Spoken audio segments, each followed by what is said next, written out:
Welcome to our kickoff on the power of purpose and belonging in student success. This will be our themes for the work we're doing throughout the academic year, and hopefully beyond. We started the Purpose and Belonging conversation about a year ago during the Future of Work Summit. Davis Jenkins, who many of you know, we've worked with over the years on the Pathways projects from the CCRC, shared that current Pathways research is telling us the importance of a light your fire experience to nurture curiosity within the first academic semester of a student's academic career. We also hosted Kim Klein, who is with us today, and you'll hear more from later. And he shared that purpose dives deeper than mindsets. It taps into someone's core motivation for choosing a path. And this is where our story and our work begins. So what we know from the research on purpose is that success also tells us that purpose and clarity of goals is correlated with college attendance, time to degree, and even student debt, all things that we've been working on in our planning efforts. Purpose is correlated with higher GPAs, college graduation, appetite for education. 31% of college students want to replace major with purpose. And meaning in life and academic self-efficacy are also connected. We're going to start today's program with a video from Neil deGrasse Tyson sharing his perspectives on meaning in life, belonging, and our roles as educators. I actually called his agent, but we couldn't afford to have him here in person. So fortunately, we can share his words with you with this video. It's longer than most videos we normally would show, but please bear with us and please watch with us as we begin our program. Thank you. What's the impact you want to have on the world? My impact would be people learn from me in a way that they are empowered by what I taught them. So that when they think of what they learned from me, they no longer think of me. They think of their own base of understanding of how this world works. And so that I become irrelevant. Because if people say, this is true because Tyson said so, then I failed. That's not how you teach someone. That's teaching them by authority. I want to teach you how to think about the world, and then you say, I have a new way to understand the world, and you just run off. You don't even look back, because a new level of hunger has descended upon you, and methods and tools to feed that hunger are now accessible to you. So my impact would be that others are impacted, and they don't even remember that I had something to do with it. On my tombstone, I want the epitaph: be ashamed to die until you have scored some victory for humanity. And a victory for humanity is not a victory for yourself. It's not statues, it's not your name, it's just humanity's better off. Any of us, I think, should want the world to be a little better off for you having lived in it. That doesn't mean people praising you, not even about that. So what do you have to give with no expectation of return? No one ever told me that I had to search for meaning in life. Many people look for meaning in life as though it's going to be under a rock or behind a tree. And I'm thinking to myself, you have more power than that. You have the power to create meaning in your life rather than passively look for it. So for me, I create the meaning. And meaning to me is, do I know more about the world today than I did yesterday? That enhances meaning for me. By whatever powers I have available to me, have I lessened the suffering of others? Or the corollary to that would be, have I enhanced the life of others? And I don't mean, have I devoted the whole day to doing that? Then I would be ignoring myself. But if there's some small gesture that I can do that can completely add value to someone's life, I'm going to do it. Because the leveraging of 10 minutes of my life into the happiness or enlightenment or the reduced suffering of someone else, I'd be irresponsible if I did not. If Einstein were here and we're talking with Einstein, we could talk to him for hours and hours and hours. You know what question would never come out of our mouths? Is, what college did you go to? I want to go to that same college. I bet most of your people who've sat in this chair, it's not about what college they went to. It's about their own initiative, their own drive, their own ambitions, their own curiosity. That is not taught in school, sadly. School, they view you as this empty vessel that they pour information in, and you test it over here, you get a high grade, you're praised. Is that who become the shakers and movers of the world? I don't think so. School should, as a minimum, preserve that curiosity for you. If you lost some of it, because it's not going to be in all of us, put it back in. So that when you graduate school, you can give literal meaning to the word commencement. Commencement means beginning. It doesn't mean ending. And so you leave school and you say to yourself, I now know how to learn. I now have a curiosity of all things I have yet to be exposed to. And I will now become a lifelong learner. Without that, you become ossified in whatever was the body of knowledge that existed the day you graduated. And you will lead a life always looking back at that time without continuing to grow who and what you can become in life. What was it about your dad that impacted you so much that you still carry today? For me, at least, was what level of wisdom did he glean in his life and then successfully communicate to me, either by example or by just explicit statement. For example, in high school, he was in gym class and they were lining up and they were about to enter the next athletic unit, and it was track and field. And the gym instructor pointed to my father online and said, Cyril Tyson, everyone look at him. He does not have the body type that would excel in track. And they used him as an example. And he says, what? No one is going to tell me what I can't do in my life. And he used that as a reason to start running. And he started track in that moment. He decided that one of his next tasks in life would be to take up running and excel at it. Within a few years of that, he became world class. At one time, had the 5th fastest time in the world. In the middle distance, they don't run this anymore, 600-yard run. In 1948, the Olympics was not yet ready to come back to us because we're still roiling from the Second World War. Instead, there was still an Olympics. It was called the GI Olympics, and it was held in Hitler's stadium. So he competed in Hitler's stadium in the late 1940s, and just one of the great memories of his life. But the reason I'm saying all of that is they were competing against the New York Athletic Club. In the day, once you graduated college, you needed some sanctioning body to compete with. So there were athletic clubs. The New York Athletic Club at the time accepted only white Protestants. So there was another club called the Pioneer Club, which took everybody who was not accepted to the New York Athletic Club, which was basically blacks and Jews, is really what that came down to. And his best friend, Johnny Johnson, okay, was coming around the back stretch, might have been the quarter mile, coming on the final straightaway.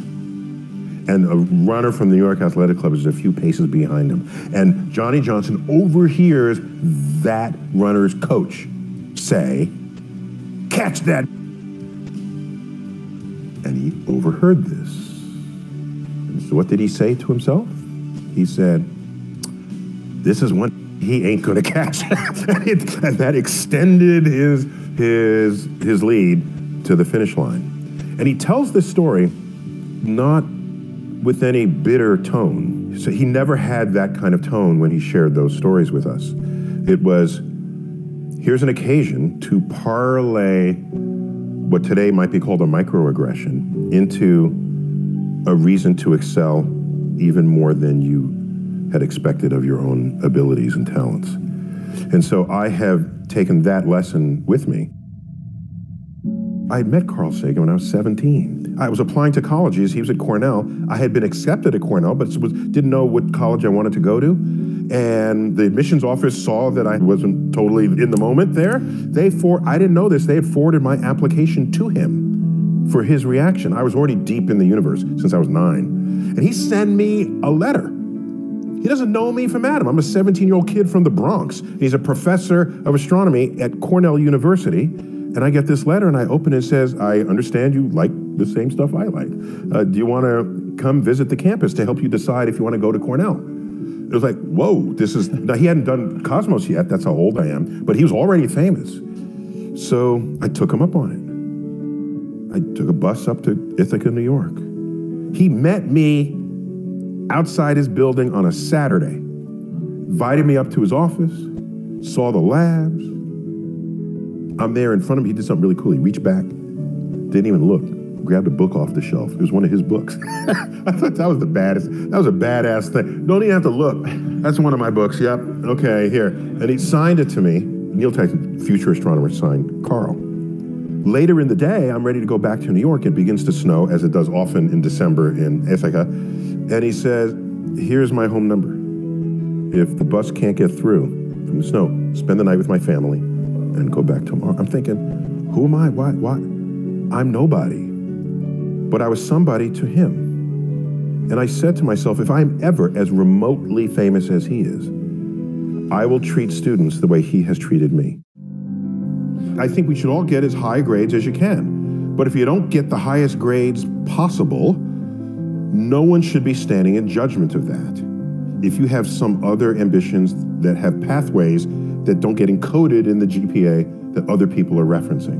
When you approach a topic that you don't know well, what is your actual process to learn? Great question. I read things that take me to places where other people think.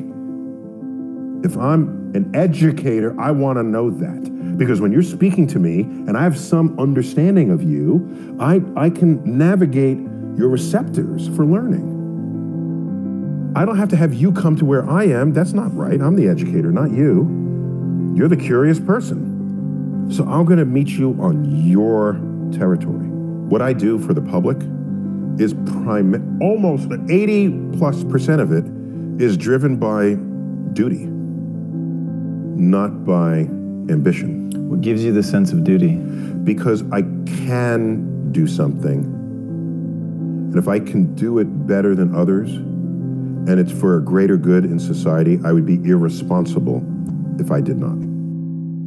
The video is actually slightly longer than the one we just edited to show you. It's a great video, and we do have it linked on the website for the purpose and belonging work that we'll be doing this year. Following that, I'm very excited to present our keynote speaker for today, Tim Klein. Tim is an award-winning urban educator, clinical therapist, and school counselor. Over the last decade, he's worked intensively with marginalized and underserved students to empower them in pursuing meaningful and fulfilling lives. We're very, very fortunate that he is joining us today. Thank you, Tim, for being with us. And I now hand off the microphone to you. Thank you, Susan. It's great to be here. I'm just going to bear with me as I share my screen. Can everyone see that?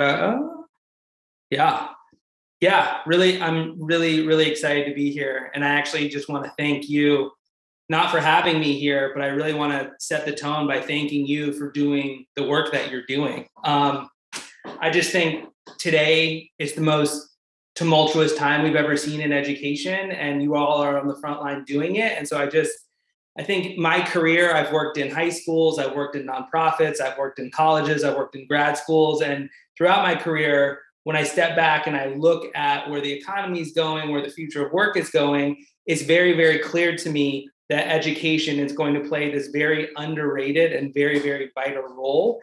And I know this because what I like to do is I like to look at economic trends. And so, I really, right now is mirroring the 2008 recession in a lot of ways when the housing bubble popped. And so when that happened, the United States lost about 7.2 million jobs. And so I think we all probably remember how disruptive that was. But when you dive into the data a little bit, 80% of the jobs lost did not require any sort of college degree. And so it was a very, very uneven job loss at that time in 2008. And then what happened was the economy bounced back, and we actually gained 9.2 million jobs. So the economy came roaring back. But when you look at the jobs that came back that were created as a result of that recession, 95% of jobs that were created as a result of that 2008 housing bubble required some sort of higher education. So the workers who were most likely to lose their jobs were locked out of the jobs that were created on the tail end of that recovery. And unfortunately, we are seeing a acceleration of that trend today with COVID-19. So we've lost anywhere from 20 to 40 million jobs as a result of COVID-19. Overwhelmingly, those jobs lost did not require a college degree. Now we're seeing a little bit of a bump back, and we're seeing the same thing that played out in 2008 playing out again. So in March, the US economy created almost 1 million jobs. Less than 1% of those jobs went to workers who didn't have a college degree.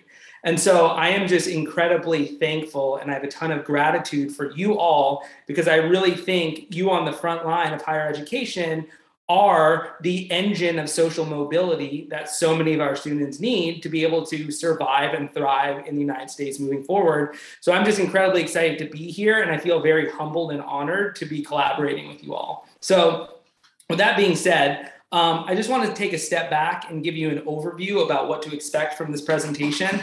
I probably packed in a lot here, so I'm going to go quick to try to get through all of it. But I really want to start by us zooming out about 10,000 feet and really getting out of the day-to-day and really thinking about what is the history of higher education, where we are today, and where do we need to go in the future, and what are some of those challenges and barriers that we're going to need to overcome to build that future. So after we do that long-term look, we'll zoom in a little bit and we'll start looking at the essential role that purpose and belonging is going to play in creating the future that we need to best serve our students. After that, we're going to zoom in even more, and I really want to provide you some tangible strategies and tools to promote purpose and belonging that you can be bringing in the classroom immediately in the first couple weeks of class to start doing this work right away. And then we'll have time for some Q&A based on anything that you have come up as well. If you have any questions or comments or anything, please feel free to use the chat. I'm happy to interrupt and jump in with questions as they arrive, or if you have things to say. The first bit of this are going to be a little lecture-y, and then we'll get more interactive. So let's go in and let's really think about where we are in higher education. And the way I think about higher education is we're kind of living in a world that looks like Blockbuster video.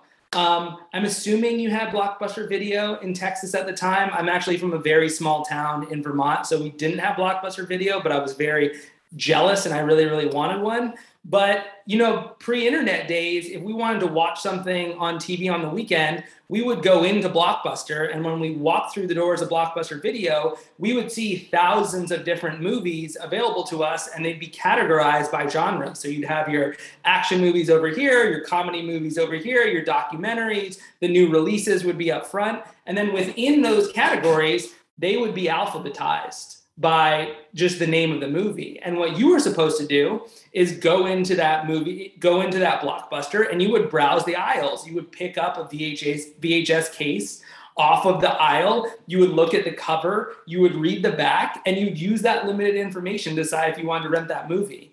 Or maybe some of you even collaborated and asked the clerk who was working there at the time for some recommendations on what movies you should be watching. And so Blockbuster Video is very much like higher education today because it's designed for a brick and mortar experience. Overwhelmingly, not just at Austin Community College, but every single college across the country, it is still designed for a brick and mortar experience. We want our students to be coming on campus, and we want them to be browsing the aisles, choosing classes, majors, and activities based on limited information. And for a long time, we have relied on the serendipity of proximity to have students transfer information and communicate information about what classes they should be taking, what professors should they be meeting with, what internship opportunities are available to them. It's still designed for a brick and mortar experience. And what we're seeing is as the internet disrupted Blockbuster Video, COVID-19 has disrupted that brick and mortar experience that we've been relying on in higher education. And it was really a stress test for us. And so not only are we living in a Blockbuster world in higher education, but we're serving students who live in a Netflix world. So this is actually my Netflix menu today. And so our students, if they want to be watching a TV, they're going on their computers and Netflix is showing up and it is automatically curating for them. And it's telling them, hey, we're recommending shows that you think you should watch. So you can see here 15 titles that they think that I should be watching right now. And what's insane about Netflix is that, you know, if you opened up your Netflix right now, it would not look like this. You would have totally different movies or shows based on what you've been watching. My wife watched the show Halston, so that's why they're telling me to watch Firefly Lane. But there are 15,000 different movies and TV shows on Netflix. Overwhelmingly, you're only going to see less than 1% of those on your feed, and your students are experiencing life the same way. Because our students are digital natives who are outsourcing their decision-making to predictive algorithms. We are living in a world of overwhelming information overload. There's way too much information out there. There's no way to filter through it. And so what we've done is we rely on algorithms to filter out information to curate our experience for them. There's no way that you're going to look through every single action movie on Netflix in alphabetical order to figure out which movie you want. You are relying on the algorithm and you're trusting that algorithm to tell you what you should be watching. Our students are doing the exact same thing. They're using trial and error to explore many different options to curate their experience. So they're trying a show knowing that if they don't like the show, if they stop it early, the algorithm is going to pick up on that. It's going to understand that that's not engaging them, and it's going to adjust what they have them show based on that information. So what happens when we have students living in a Netflix world? When they go into the world of higher education designed for Blockbuster? Well, our students are subscribing, but they're not watching right now. And what I mean by that is, yes, they're on campus, they are logging in, but they're not accessing all the resources and opportunities available to them. And we know that because only 1 in 4 graduates form caring relationships with faculty and staff. The reason I highlight this is because having a strong support network is one of the strongest correlates of student success out there. So the fact that only 1 in 4 graduates form caring relationships with faculty and staff, huge red flag there. Only 1 in 5 students take full advantages of their college's career services department. This is not because these career services departments are not high quality. It is because overwhelmingly students are not taking advantages of student support services until the very tail end of their college experience. And by that point, it is too little too late. And there's research that shows when students access career services and student support services as soon as they get on campus, they're 3 times more likely to say that those services were very, very helpful for them. And then first-generation college students are almost 3 times more likely to have 0 influential relationships with faculty compared to their peers who are non-first gen.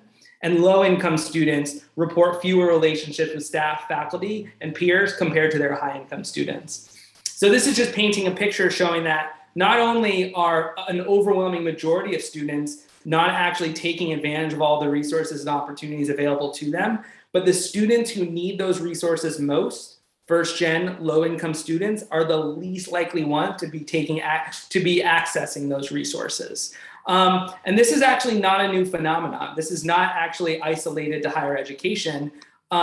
It's actually in the world of global supply chain management. It's called the last mile delivery problem, and it's very, very well stated. And so the last mile delivery problem says that 40 to 50% of the cost of shipping comes from the last mile of delivery. So if I wanted to order some delicious barbecue sauce from Austin, Texas, and have it sent to me in Boston, Massachusetts, on that 2,700 mile flight, half of the cost, it would happen in the last mile of that delivery van, driving the last mile to my house and putting it on my porch. So the last mile of delivery is not only the costliest, it's the hardest to implement. And we're seeing that in higher education right now. We're seeing a last mile delivery problem because students have made it to campus, but they're not leveraging key resources. And I just want you to think about everything your students have done to get to where they are right now. They have graduated from high school or gotten their GED. They filled out the application. They filled out financial aid. They enrolled in their classes. They've done 90% of the work to get on campus. And it's that last 10% that is the hardest to get them to access all the resources, AKA you all, that's really going to provide the ROI on their higher education experience. So the question becomes, how do we solve the last mile delivery problem? And how do we help students curate their ACC experience? So I think that students don't need more information. And I think the knee-jerk reaction is to saying, how can we download more and more information about these resources? So a lot of the times we think that, oh, students aren't accessing resources on campus because they don't know about the resources. So if we provide more information to them, they're going to be more likely to access that information.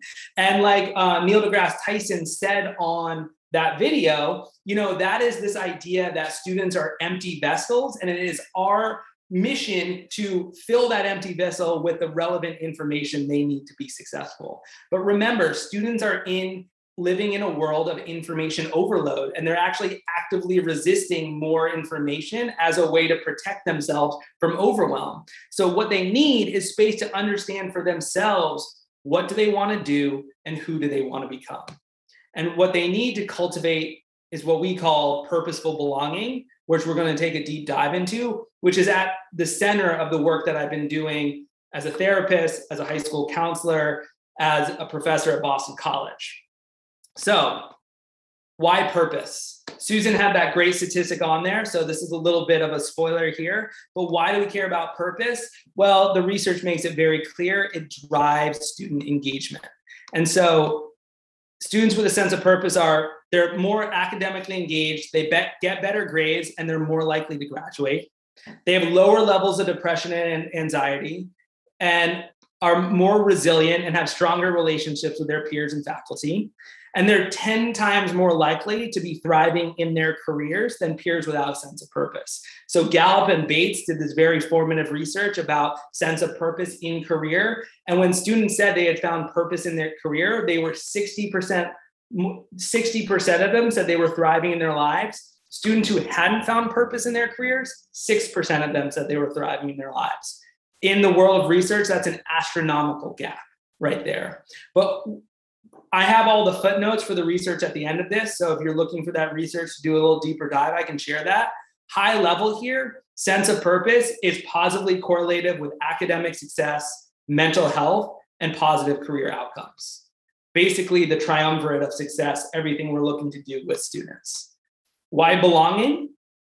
It actually drives student retention. So if purpose engages students on campus, belonging is the thing that keeps them there and keeps them sticky. So students with a sense of belonging, they learn more, drop out less, and they're more likely to graduate. And that's simply by the number of friends they have, the number of strong relationships with faculty and staff members. The higher those numbers, more positively related these things are right here.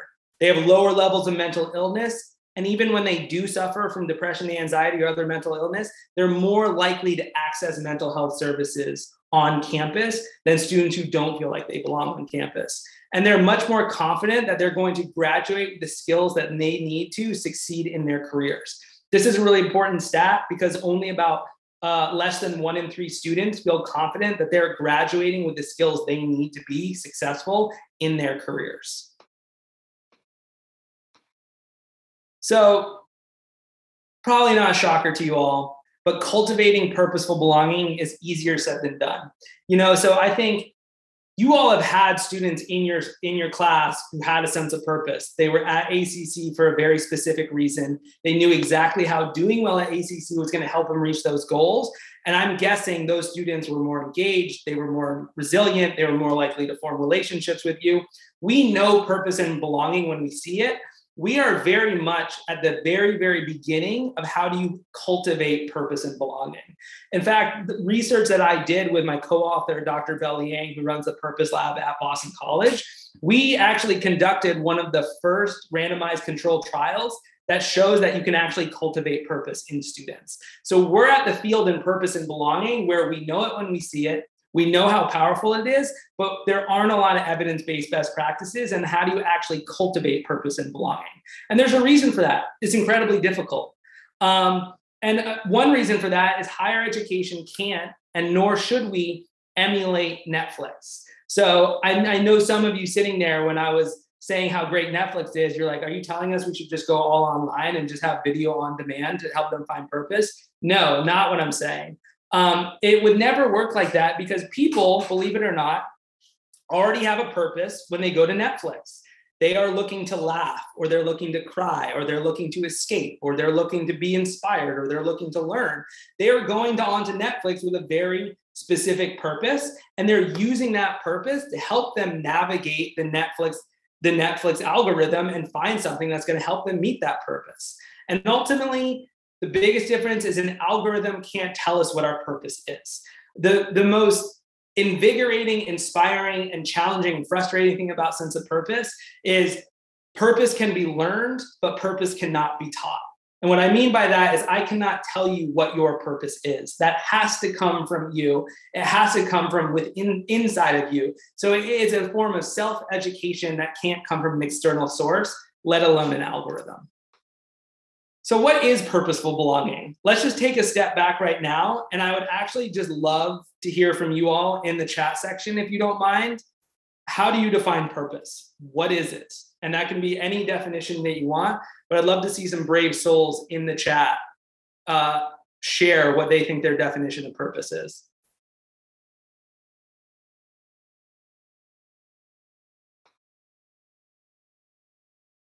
Sarah says, why, right? I think the most common meaning in life, there we go. I think the most common thing, we think of Simon Sinek's why TED Talk that he did. It's the why of what we do. It's why I'm here and what I'm supposed to do. It's what gets you out of bed in the morning. It's what motivates you. It is the reason for doing what you do. These are all fantastic answers. Also, you see all of them slightly different, right?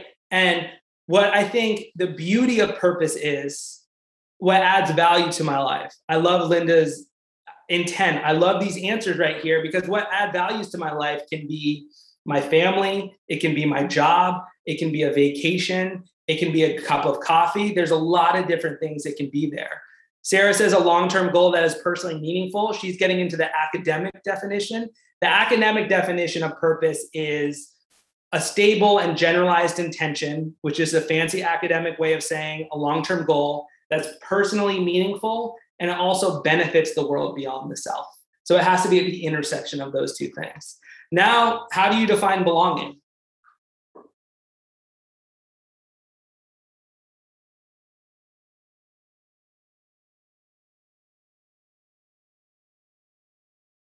Being in sync, comfortable in a group, acceptance, connections, these are great. Feeling like a part of a community, it's a safe place to grow. Being and feeling part of a larger whole, safety, comfortable in a space. Who I do, what I do with, it's finding your people. Yes, love these. Feeling like you are where you're supposed to be, fantastic answers. It's identifying with another community. These are all great. I shouldn't even show this slide, but I call it purpose is knowing what you want and more importantly, why you want to do it. So I think of purpose as, imagine you're at a party with people you've never met before and they go, oh, what do you do? What is your job? And the ease and the ability that you use to describe what you do is going to determine how much purpose it is. And when they say, do you like your job? Your ability to explain why you like your job, how you conceptualize what you're doing, determines how purposeful it is for you. So purpose is really a language that you can use to articulate this abstract emotion that you have to a tangible reality that you're in. So And belonging to me is believing people like me succeed here. So I think about belonging as, if I told one of you and I said, you should go get your PhD at Boston College, the first thing you would think is, do people like me get their PhD? And when we say people like me, that's subjective. That could mean, do women, do first gen, do immigrants, do people from my family, do people from Texas? We all have so many different identities that are all swirling around at one time, but it's the identity that is most likely to connect with that possible future self that drives belonging. And so if you have a father who also has his PhD, it might be very, very easy for you to picture yourself getting a PhD, and you interpret that as motivation to go get it. But if you're the first in your family to go to college and you can't see yourself in a PhD program, it's going to be very, very hard for you to have the motivation to go pursue that goal. So it's this belief that people like me succeed here. So I see purpose as the motivation, the intrinsic motivation we need to do something. And belonging is the belief that we can follow through on that motivation. So this leads to what I call purpose and belonging informed education, which I'm really excited to do a deeper dive with you all in this fall, spring, and summer. But purpose and belonging informed education, or PBI education, is a commitment to helping students explore what they want and empowering them to believe that they can achieve it. And so PBI education, it can come in science, it can come in English, it can come in writing, it comes in history. It doesn't matter the context or domain in which you're doing it. It's more about the intention you bring to your students when they actually show up into class.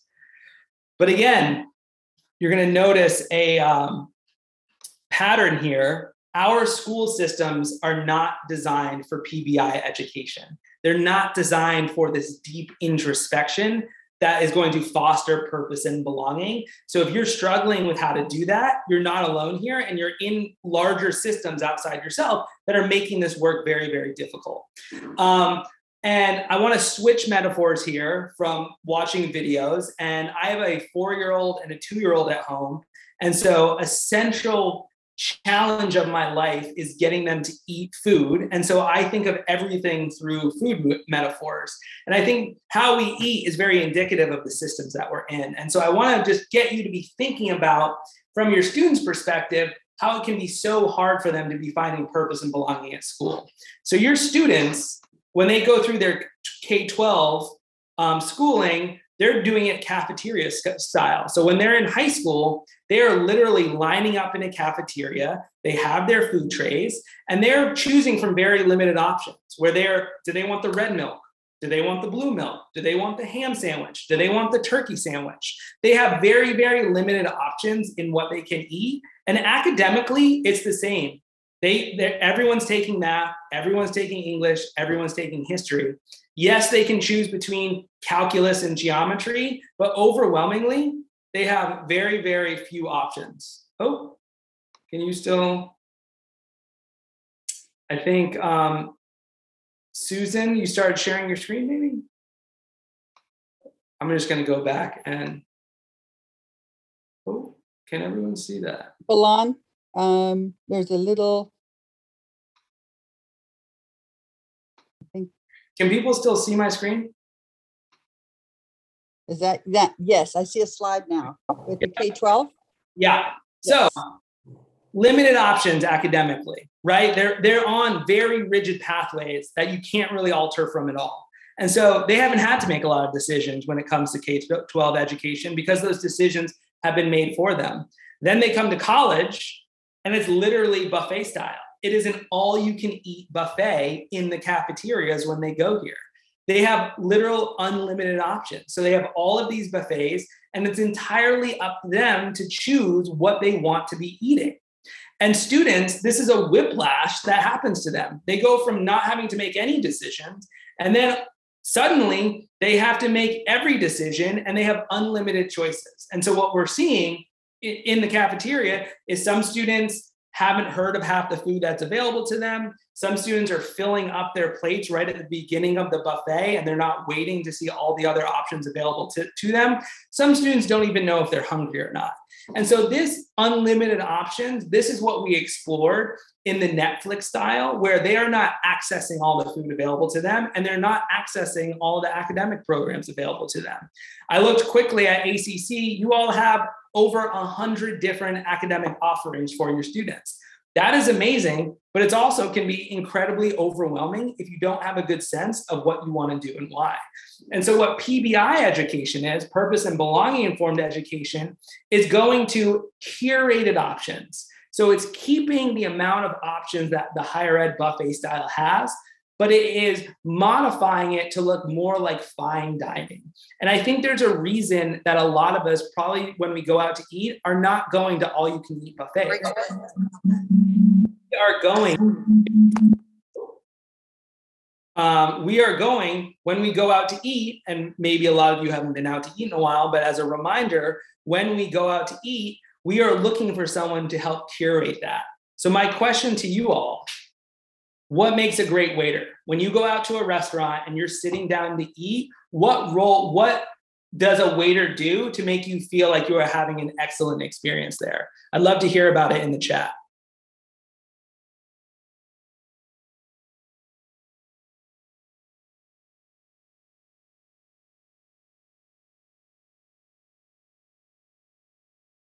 Listen to my needs, honesty, suggestions, listens, acknowledgement that I'm there, ask for unique, yep, understands. Nancy says knows what questions to ask in order to be able to provide me with information, not hovering too much, gathers the info quickly, describes specials with flair, anticipates needs without being asked, asks in a kind way. These are fantastic answers here. And they watch the flow of the meal. They're friendly and attentive.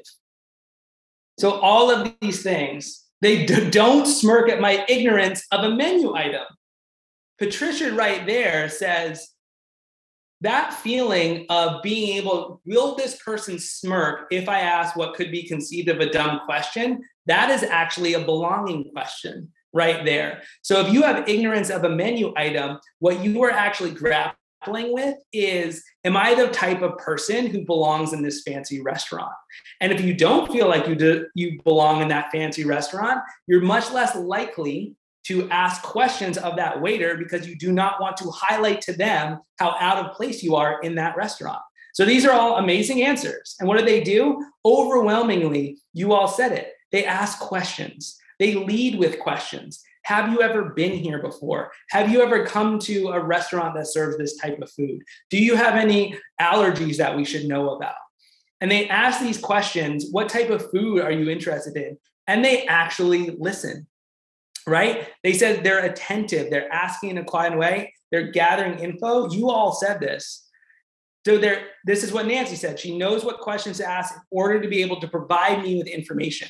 So they are actually asking questions to get information from you. And so they're listening, and then they're contextualizing, right? They're listening to what you're into, if you have food allergies, whatever, and they're explaining to you, here is how our chef makes this sort of food. Here's where these ingredients are sourced from. They're giving you context to better understand the meal that you are about to have. And finally, they curate, right? They listen to what you're interested in, and they describe those specials with flair.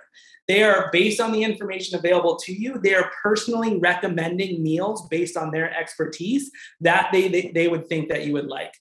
Funny enough, this experience right now is very, very similar to what purposeful belonging informed education can look like for students.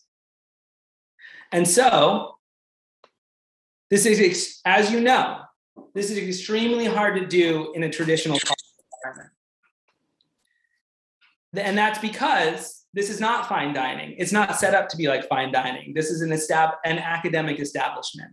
And so that asking questions, listening, contextualizing is really, really hard to do because more often than not, we do not have enough information about our students to fully meet their needs.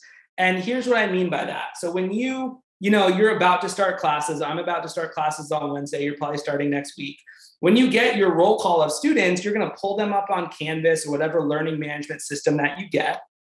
And this is what you're going to see, right? You're going to see their name, their major, their GPA, and have they paid their bills. And my question to you would be, what advice would you give this student? If this is all the information you had on them, how would you curate their experience at ACC for them? What major or pathways should they choose? Who should they go talk to? What careers would they consider?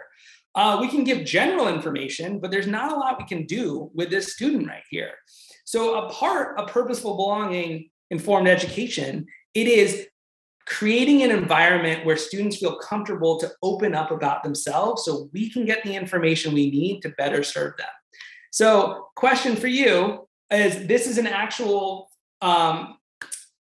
entry from an assignment from my class last fall, where we are in every class, we give them journal prompts where we're asking them questions about themselves and we're asking them to write about themselves. So this is what the student said. Throughout middle and high school, I lacked a lot of confidence in my own abilities, which has caused me not to try new experiences and grasp opportunities that come my way. This lack of confidence has discouraged me from reaching my full potential. For example, I did not think I was smart enough to attend a school like Boston College. Without the support of my guidance counselor and my mom, I wouldn't have even applied. The support and encouragement from others were extremely influential in my life. In connection to this, I recognize the importance of empowering students. This has made me consider becoming a teacher. I want my students to understand their own talents and how they can positively contribute to the world. My goal is to make every student feel uplifted and confident in their abilities so they can succeed in the future. I am motivated to enhance their lives for the better. Now your question, what advice would you give this student, right? Feel free to share in the comments as we go through, but I would love for you, what questions would you ask your students? What advice? What would you do with this information for your student?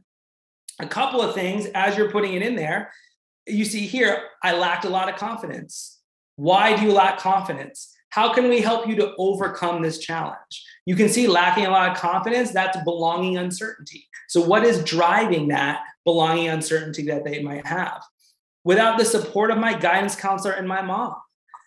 Oh, and then the advice would be, maybe she should check out affinity groups on campus to connect with others who might struggle with similar issues, right? And then she asked this, she says, she's talking about her guidance counselor and her mom. Well, who's on your team on campus? Do you have all the support here that you need? Because you're saying it's so important to you. Advice to her, meet with your academic advisor to build your support network on campus. And then she says, this is maybe consider becoming a teacher. We're learning about a potential source of purpose for her. A question we can ask is, what hands-on experiences have you had in the classroom?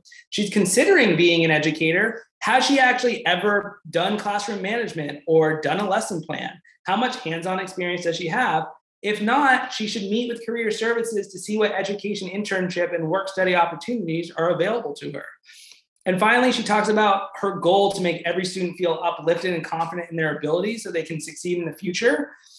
That's a great abstract goal. And the question could be, are there other ways that you could uplift and empower students that might not be education, right? Are there different ways that you could be pursuing this high-level goal that you have? And maybe she should schedule an informational interview with the school counselor or psychologist to see if their work aligns with their purpose. So this is what purposeful belonging informed looks like in action. It's getting this rich information we need to really curate the experience for our students. I love how students have become a part of student life clubs and organizations. And we can tell every single student, like, you should join clubs and organizations on campus. But how much more powerful is it when we can curate and personally recommend specific organizations and clubs on campus that are relevant to what students are telling us are important to them? That's going to be such a more powerful recommendation for them than if we just say, you should just do some generalized club or organization. So what did we just see here? To be a really advocate for purposeful and belonging in education, it's filling information gaps as they appear. When you're seeing students not have all the information they need, it's being able to fill it for them. It's connecting them to high impact practices like those affinity groups, like the informational interviews, like career services. But it's using your expertise and embedded knowledge on campus to connect them to those practices. And it's leveraging your social network to help them, right? It's saying, oh, you're interested in being a teacher. Who do I know as a teacher who can help connect to those things? And then it's being proactive with those who need it most, right? This was a low-income first-gen student who had already expressed belonging uncertainty. This was the first journaling assignment we had, but being proactive with the students who we know need this sort of mentoring the most, who are the least likely to get it. I do want to be mindful of time. I had another one, but I'll share this presentation. We have time. We have time. Okay. So just one more here. No spoilers. Okay. So we asked her tell us about mentors on campus and what role do they play in our program. So you see here, the mentor I connected with from True North, who's been the most influential for me, is the director of the Teaching Professions program. By the way, the True North program, it's an applied psychology practicum. So students had to go out and get an internship as a part of the program, as a part of the class. So she's an absolutely incredible woman who was willing to guide me through the graduate school application progress, along with giving me general advice. She was a strategizer, connector, and opportunity giver. She offered me an undergraduate position in the urban outreach office and gave me knowledge about the best ways to obtain a teaching job after graduation. She also connected me to different individuals in the field of education and was willing to speak to her colleagues about me. She also knew that I was a first-generation low-income student, so she provided me information how I could afford graduate school and what other students have done in the past. What I appreciate most was her authenticity. Even though she was a very busy woman, she was always willing to sit down and have a real conversation with me. So this right here is in action, all the best research on belonging, and it shows how actually this theoretical concept of belonging can actually drive student outcomes. So this mentor is, when they say guide me through the graduate school application progress, filling specific information gaps and reducing barriers to access key opportunities. For your students, that's probably thinking about either a certificate program, making sure that they're getting certified on time, or if they're trying to transfer to a four-year school, whatever it is, but it's filling specific information gaps. She offered me an undergraduate position in the urban outreach office. Mentors connect students to high impact practices that drive student outcomes. There's research that came out recently. Employers, when they're looking at recent graduates, the number one thing that they said is most important on a resume is employment experience during college. So out of everything this student had, graduating from Boston College, going to grad school, this undergraduate position in the urban outreach office might be the thing that would get her a job versus not if she didn't have it. She also connected me to different individuals in the field of education. So mentors, that's providing social capital that improves career outcomes and alumni engagement. She was a first generation and low income student, so she provided me information. Research shows underrepresented students benefit most from purposeful belonging information. And she was always willing to sit down and have a real conversation with me. So this one I think is most important. So my co-author, Dr. Belly Yang, she specializes in mentoring relationships. And I think what's most interesting about this research is that quality mentoring, when you ask mentees about the mentors who were most influential, it wasn't the quantity of the time that they were meeting with them every single week. It was the quality of the engagement. So mentees were most likely to say they had a good mentor in their life who they said, I could reach out to them if I needed to. So it's not actual support given, but perceived support that drives mentoring relationships. So a lot of the times, if you have a student that you built a relationship with, and they know that if I have a question, I know I can go for you for answers, it's knowing that they can ask a question if they need to is actually driving the quality of the relationship, not them actually asking the question. So what you can do right now on all of this. So a lot of this information came because what we do in our work is we provide a safe, psychologically safe environment for students to open up, and then we ask questions for them. And so something that you could do if you wanted to do a purpose and belonging informed best practice is create an assignment at the very, very beginning of your class where you're asking questions like, why did you enroll at ACC? What do you hope happens when you graduate? Do you have any sort of specific outcomes or wishes or things that you hope happen as a result of going to this college? How can this class help you achieve your goals, right? And then most importantly, how can I help you be successful here? And this might seem like a very, very simple intervention, but it's doing two things at once. So one, it is signaling belonging to the students. A lot of the times that students foster belonging is when we ask them a question, it is signaling to the students that we actually care about them. So one, asking the question is the first step to belonging right here. And then the information your students get, you can use that information to contextualize your class to show them how this class is personally relevant to their own goals. And so you can use this information to modify how you talk about what they're learning and what they're doing in class. And this might seem like a little thing, but I've been working with Oakton Community College, which is in central Illinois, and they have something called the Persistence Project, which is just a project where faculty who are in the Persistence Project, they commit to learning every student's name within the first 4 weeks of class. They commit to having a one-on-one conversation with them within the first 4 weeks of class, and they give them some sort of writing assignment like this to get some more information about the students' goals and aspirations. And this small little intervention was shown to increase retention rate year over year by 30%. And the reason it was doing that is because it was cultivating a sense of purpose and belonging. And it was signaling to those students that this faculty genuinely cared about them. And so it caused them to show up in a different way. Okay, that is what I have for right now. I'm happy to do Q&A. If you want to follow along, this is a newsletter that Dr. Bell Liang and I write. We send it every Saturday. It's just evidence-based best practices in purpose and belonging, the future of work. So feel free to sign up now or sign up whenever for that. That's also a great way to connect with me because you can just reply directly to those emails if you have questions or comments or anything. And so I found that it's a really great way to stay connected with people as we go.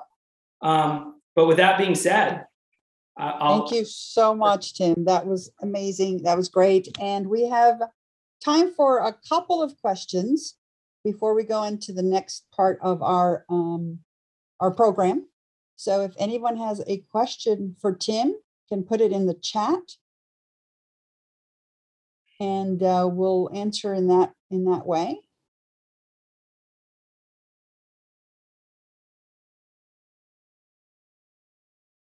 I think everybody's still processing everything they've heard. There's a lot out there. Let me go ahead and go into the next set of slides. Balan, if you would bring those up, and you can certainly still put the questions in the chat. We're going to close our event after I share some of the great work that we're going to be leading and collaborating on across the college in the next few months. So the Purpose and Belonging efforts at ACC. Next slide, please.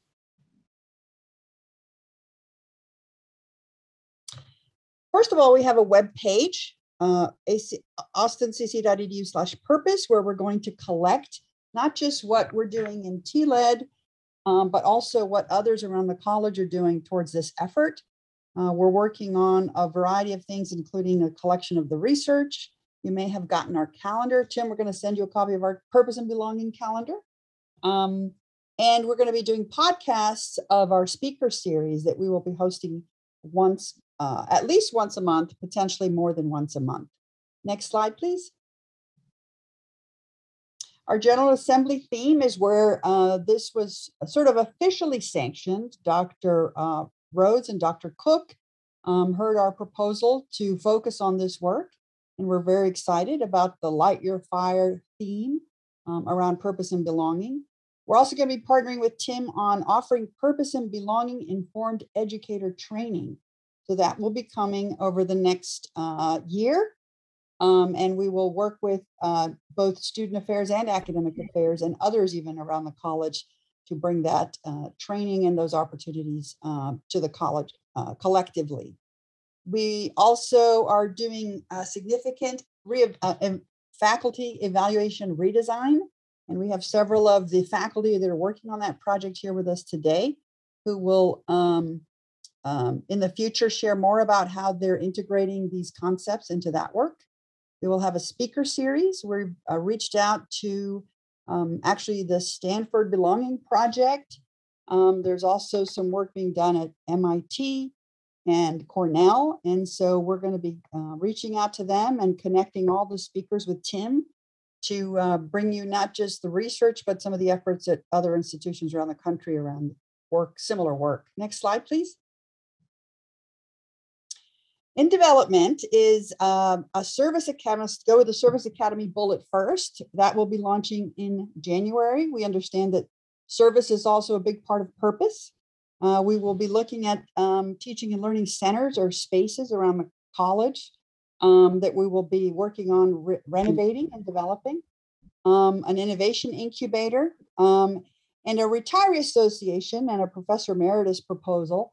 And that leads us into our next segment of our program. Very happy to share that we have some ACC folks in transition, retirement, sabbatical, new positions who are here to share their own purpose and belonging stories.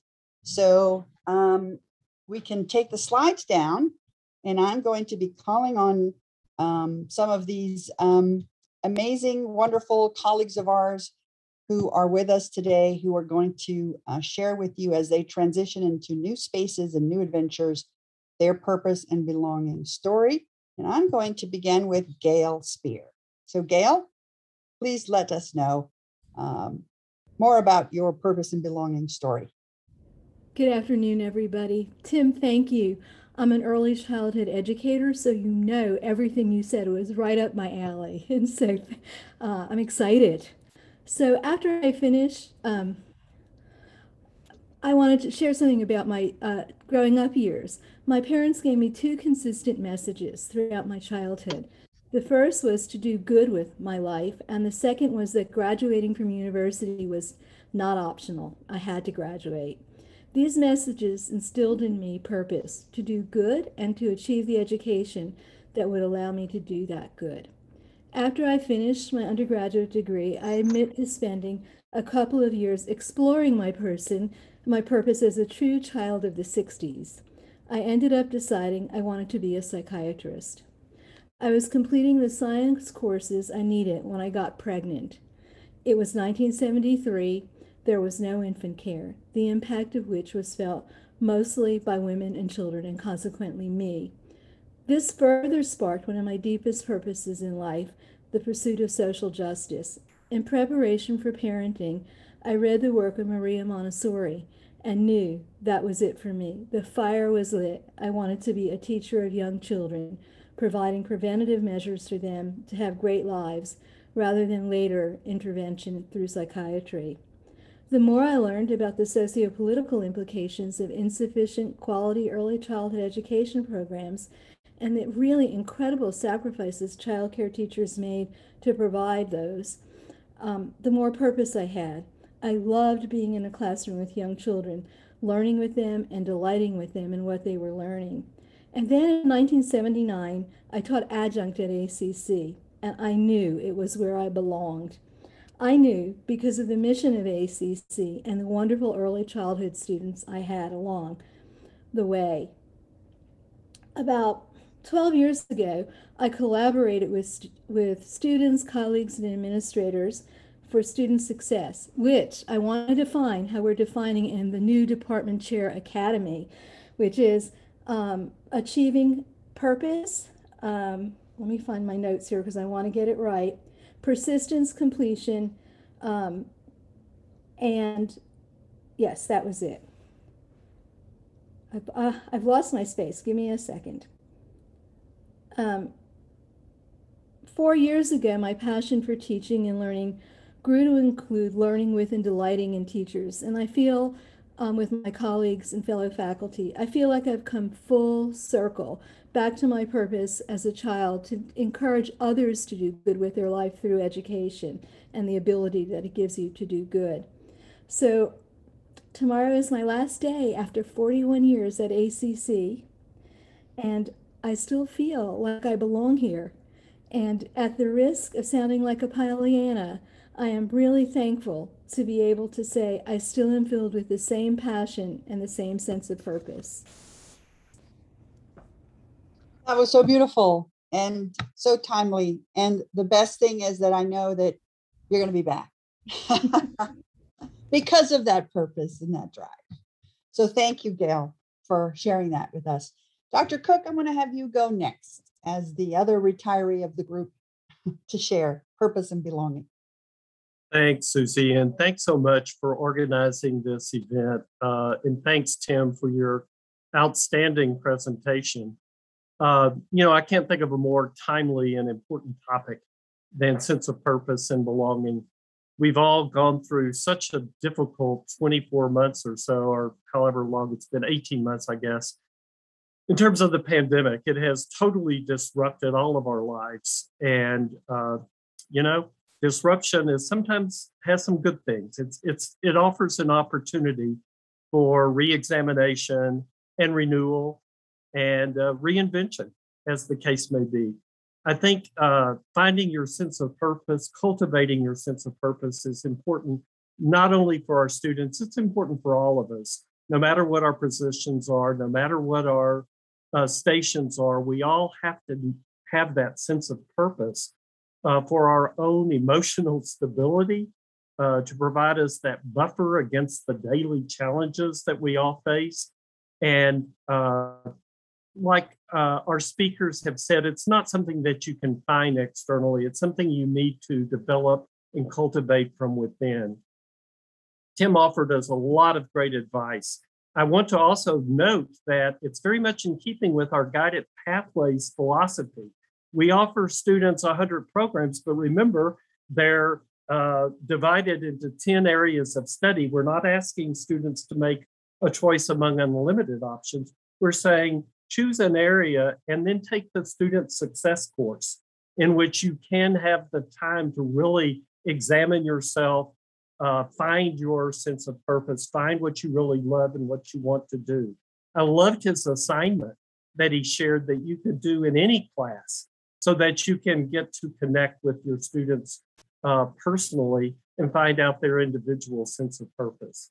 I shared in the chat, just coincidentally, I told you, Susie, about a great podcast that I heard this weekend, and I saw that Tim shared that he works with Anthony Burrow, a psychologist at Cornell University, who's done a lot of research on the importance of sense of purpose, how it's correlated to longevity, to health, to well-being. So I urge everybody to check it out. It's really engaging. It's fascinating, and it offers ways by which even we old timers can look to renew our sense of purpose. So best wishes to you all this semester. I'm so excited for you as you embark on yet another new semester to help our students. Thanks so much. Best wishes to you. Tomorrow, I believe, is your last day with us, but hopefully, like Gail, you'll be back. And certainly with the Retiree Association, we're going to have a lot of parties and all kinds of things. So potentially even part of that as well. So thank you, Dr. Cook, so much. Another type of transition, we have an amazing member of the faculty who has worked with us on so many projects over the years. We were just talking about with Mary Jane McReynolds when you traveled with her to the transfer conference, to the work on faculty development, to the Department Chair Academy. Now she will be going on sabbatical for a year, and we're sad to see her go, but we know that she will be doing some great things and be back too. Everybody comes back. So Teresa, would you share your purpose and belonging story with us, please? Absolutely. Thank you, Gail and Charles as well for your inspirational words. And yes, I'm definitely transitioning from former department chair to faculty member on sabbatical. So I've been teaching at ACC for 20 years, and part of me finding meaning after 20 years was going back to school to earn my EDD in community college leadership. So that was first step to the transition, going back to graduate school, January of 2020. So y'all know what happened March of 2020. So if I had hindsight, I'm not sure that was the smartest time to start that transition, but it happened and I dove right in. And so continuing with that on that educational journey, I had to discover a dissertation topic, as many of you went through this path many years ago. And so this transition of finding a dissertation topic was really important to me because I had a couple criteria that I needed, right? One, I wanted to connect with the topic personally, because I knew from y'all's stories that this was going to be a long journey and you wanted to deal with something that you could connect with personally. Two, I really felt it had to be something that not only benefited my education, but benefited the college. Been at ACC for 20 years, and I just feel like I bleed purple sometimes. I know my husband believes that. And so I really wanted something in the transition that would relate and really help the college. And third, I really was striving for something that would maintain a level of happiness and joyfulness in my life during this transition period. I was dealing with topics such as like imposter syndrome, social justice, stereotype threat. And while very important, I felt that a year of that work might not quite bring the happiness and joyfulness that I was searching for if I was going to be on sabbatical. So that did lead me to the topic in which the committee approved, which was on family engagement and how does family engagement support student success. And I couldn't be more thrilled or excited about this topic. One, it is joyful. I'm a mom of 4. All of which are in college as I speak, from a freshman and undergraduate to graduate school. So I get really excited for them. I'm a first time in college generation student, so I know what my parents experienced. Their idea of being engaged was driving me to college, right? And saying, give me a call collect if you need anything, right? And so I understand that they really loved me and wanted to help me, but they just really didn't know how. And I'm super thankful and grateful to the college for giving me the opportunity to develop a program, or at least a blueprint, I should say, for a program on how to help the Riverbat families support their students and help those families find meaning and purpose. Because I know as a mom that part of my purpose, part of my identity is helping my family members get through college. And this project is certainly going to help me and is also going to help our ACC families. And so I'm grateful to that. And I look forward to any of you listening if you have ideas or suggestions for me during this transition period. Awesome. Wonderful. Thank you so much, Teresa. And I know we still have you for a few more weeks, so yes, we're happy for that. Sheila Henderson has joined the call, and she's also transitioning. She'll be retiring also from library services. And I would like to ask her to say a few words about purpose and belonging. Sheila, are you on the call? And if you could unmute and share with us. I am here if I can get my screen to come on. I demand new equipment. Before you leave or after? I cannot get my video to come on. That's okay. You can share your words with us if you wanted about your purpose and belonging story. Okay, you've done great. that a little bit in past, and we'd love to hear it. Okay, definitely. Well, I'm sure you've heard the Dean Tadero say many times that I was supposed to be a nurse. However, I veered into medical librarianship at MD Anderson Hospital and Institute for the summer, and I stayed there. I just loved it so much. But if you think working with medical and nursing students at universities is, different than working with patrons of public libraries and the community college, you're absolutely wrong, because they're just as much a challenge as any other patron. So I did learn a lot when I started out, that although I wanted people to veer one direction, they had their own minds and they had their own histories. And you have to take into account a person's history. It took me a little while to learn that, but my greatest lesson came when I was in the public library, and I wrote a grant through the National Network of Libraries of Medicine and worked with the Texas Cancer Data Center. We had a session with second graders, and it was all about, eating healthy and kind of living healthy lives. And the information we shared with them, we asked them to take it back home with them as well. We had a large population of Hispanic students, and it was really interesting that some of the things that came back to us as things that their parents said when they, went home and said, I need to, drink milk, and I need to eat, not eat so much of this and so much of that.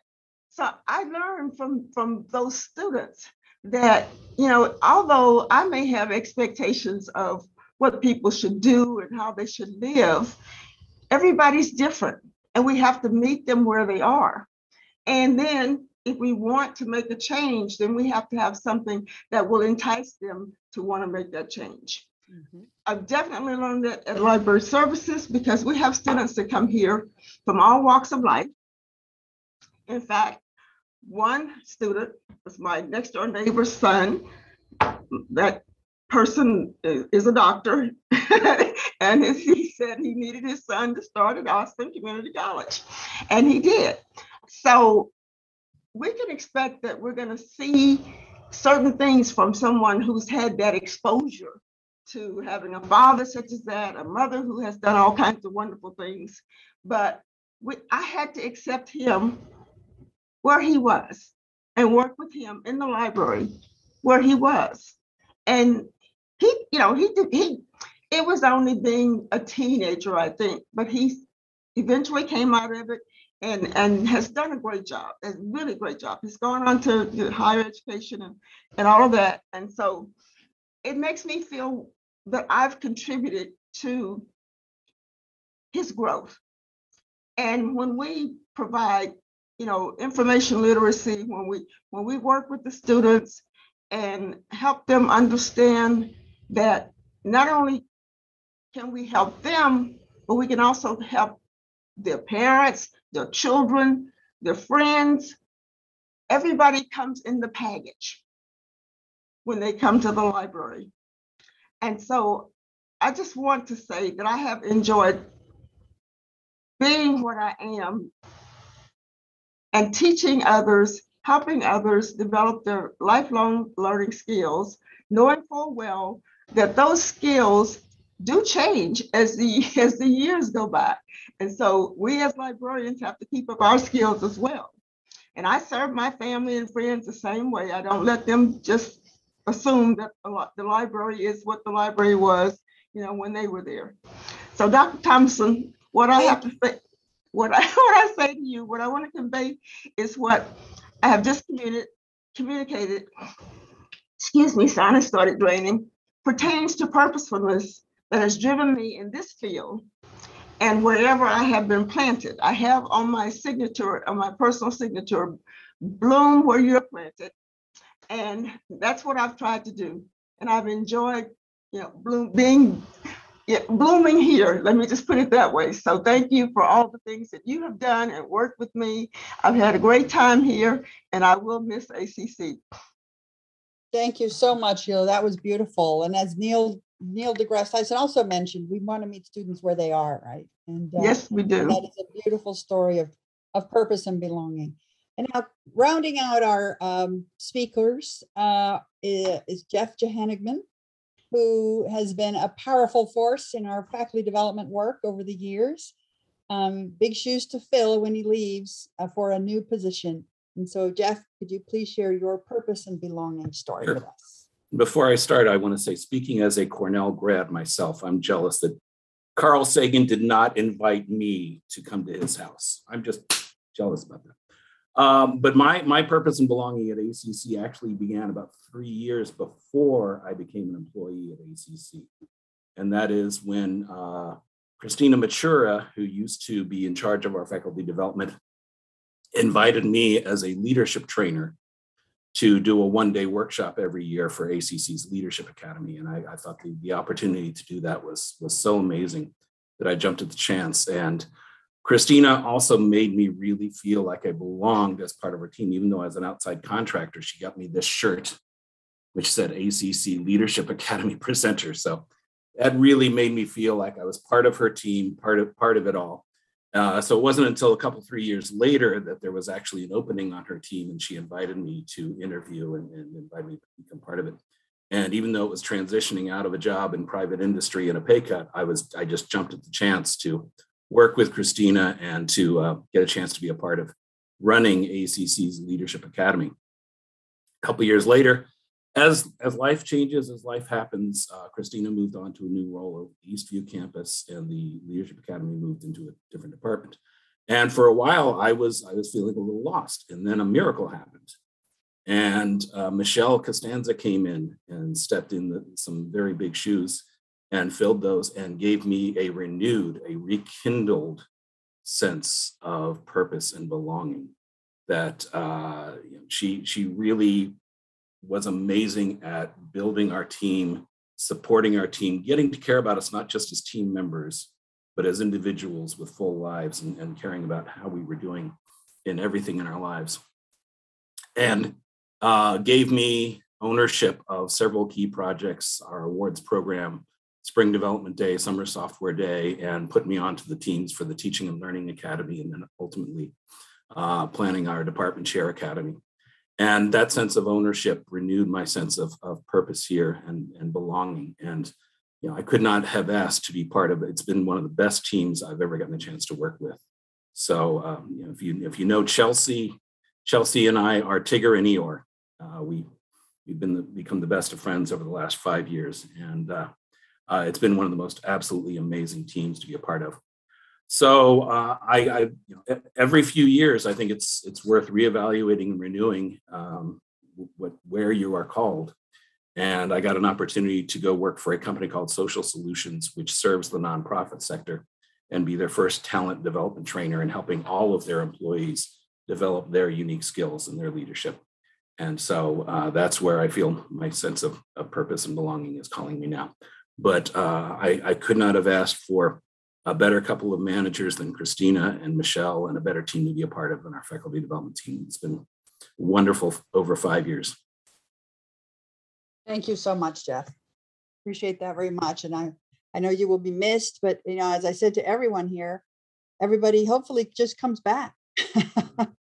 So there's plenty of opportunities here as we continue as consultants, as supporters, as parents of students, the community of ACC is just significant, as we know.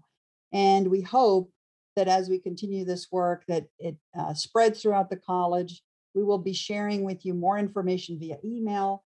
We will be doing some weekly updates on numerous podcasts and videos and things and research that others have done to validate the work that we're doing and really be clear about how this potentially could have a significant impact on the outcomes we want for our students, in particular those students who are most marginalized. And so I thank you for taking the time to be here today. This is being recorded, and we will be sharing the video as well. We will have some great speakers. As I mentioned, we're talking to the Stanford Belonging Project. We're talking to numerous other presenters, and those will all be recorded and shared as well. And we look forward to seeing you again at our next event. Gail, Charles, Sheila, happy retirement. Teresa, happy sabbatical. And Jeff, happy new position in your new job. We look forward to seeing you all again. Thanks, everyone, for being here.